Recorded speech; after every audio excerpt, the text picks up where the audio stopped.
चलिए बात करते हैं बेलगाम वायरस की, जिसका डर था वो हो गया है। कोरोना का वायरस 2 नहीं 3 नहीं बल्कि 12 गुना ज्यादा रफ्तार से फैल रहा है। ये इन आंकड़ों पर हो सकता है कि आपको यकीन न हो, लेकिन सच यही है।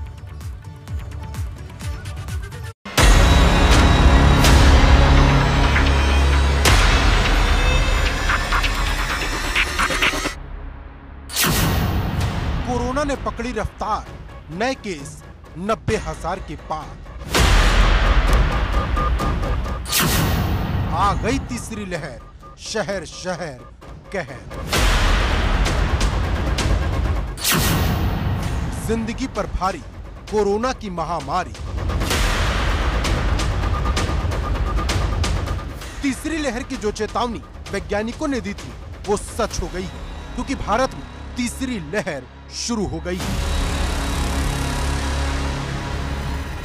एक दिन पहले जहां 58,000 केस आए थे, तो अब 90,000 के पार नए मामले पहुंच गए। मतलब करीब करीब दोगुनी रफ्तार से कोरोना फैलने लगा है।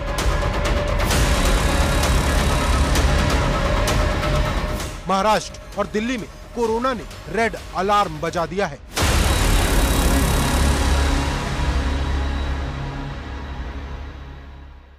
वही देश के सबसे बड़े सूबे का हाल भी अच्छा नहीं है।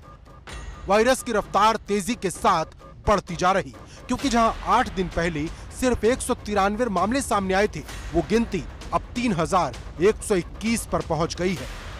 जानकारों की माने तो ये सिर्फ शुरुआत है। आने वाले दिनों में ये आंकड़े और ज्यादा बढ़ेंगे, क्योंकि वायरस का जहर लगातार शहर दर शहर फैल रहा। नोएडा में 600, लखनऊ में 408, मेरठ में 401, गाजियाबाद में 382, आगरा में 131, प्रयागराज में 128, वाराणसी में 126 नए मामले 24 घंटे के भीतर सामने आए। लेकिन हैरानी की बात यह है कि इतना सब होने के बाद भी लोग मानने को तैयार नहीं। जेब से मास्क निकाल रहे हैं, देखते हैं इनके पास मास्क निकलता भी है या नहीं, लेकिन तस्वीरों से आप अंदाजा लगा सकते हैं कि किस तरह से लोग जो है बेपरवाह हो गए हैं। मास्क तो है, फिर पहनता क्यों नहीं है? मास्क अभी उतार के रखा है जी, मैं बस में से आया हूँ। अच्छा, इसलिए पब्लिक प्लेस में है तो मास्क उतारने पर जुर्माना भी लग सकता है? हाँ जी, बिल्कुल लग सकता है। देखो, अपनी सेफ्टी अपने हाथ में है। कोरोना से ये जंग तो हमें खुद ही लड़नी पड़ेगी, लेकिन इसके लिए मेरी बहुत बड़ी गलती है, ये मैं माफी मांगना चाहता हूँ। संगम नगरी प्रयागराज का हाल भी गाजियाबाद से जुदा नहीं है, जहां 24 घंटे में 136 नए मामले की पुष्टि हुई। लेकिन इसके बाद भी लोग बिना मास्क के ही सड़कों पर नजर आ रहे हैं।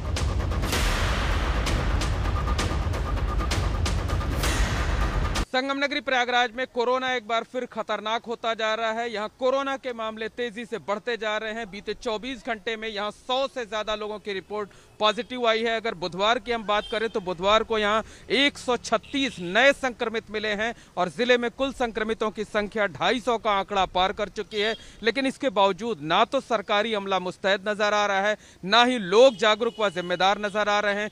कि लोगों की आवाजाही तो खूब है, लेकिन शायद ही 10% लोग ऐसे होंगे जिन्होंने मास्क लगा रखा होगा।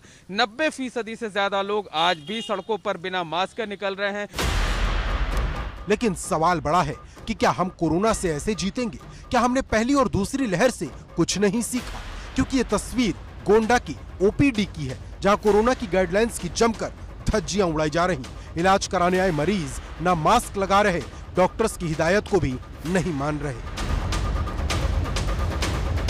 हमारे जिला अस्पताल में जहाँ तक हमारे स्टाफ की बात है, तो सभी लोग प्रॉपर मास्क लगा रहे हैं, डिस्टेंसिंग कर रहे हैं। कुछ मरीज आ रहे हैं जो नहीं लगा रहे हैं, उनसे अपील की जा रही है बार बार, आप लोग मास्क लगाइए, अपना चेहरा ढक करके रखिए अगर मास्क नहीं तो, और प्रॉपर डिस्टेंसिंग मेंटेन रखिए, जिससे बीमारी को फैलने से रोका जा सके। वहीं इन सब के बीच सवाल रैलियों में उमड़ रही भीड़ का भी है, क्योंकि रैलियों में उमड़ने वाली भीड़ का क्या करना है, इसको लेकर चुनाव आयोग कोई कदम नहीं उठा पाया।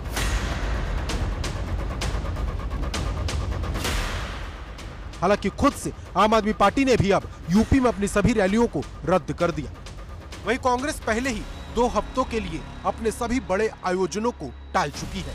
प्रधानमंत्री मोदी की लखनऊ, योगी की नोएडा और अखिलेश यादव की अयोध्या वाली रैलियां रद्द हो चुकी हैं। लेकिन मुद्दे की बात यह है कि क्या ये कोरोना के बचाव का पूरा इलाज है? क्योंकि अगले महीने ही 5 राज्यों में चुनाव है, जिसको लेकर वक्त रहते कोई ठोस कदम जरूर उठाना होगा, क्योंकि दूसरी लहर के वक्त भी कई राज्यों में चुनाव था, जिसके बाद जो विस्फोट हुआ वो पूरी दुनिया ने देखा। ऐसे में हालात बद से बदतर ना हो, इसको लेकर वक्त रहते ठोस कदम उठाने ही होंगे। Bureau report, ABP Ganga.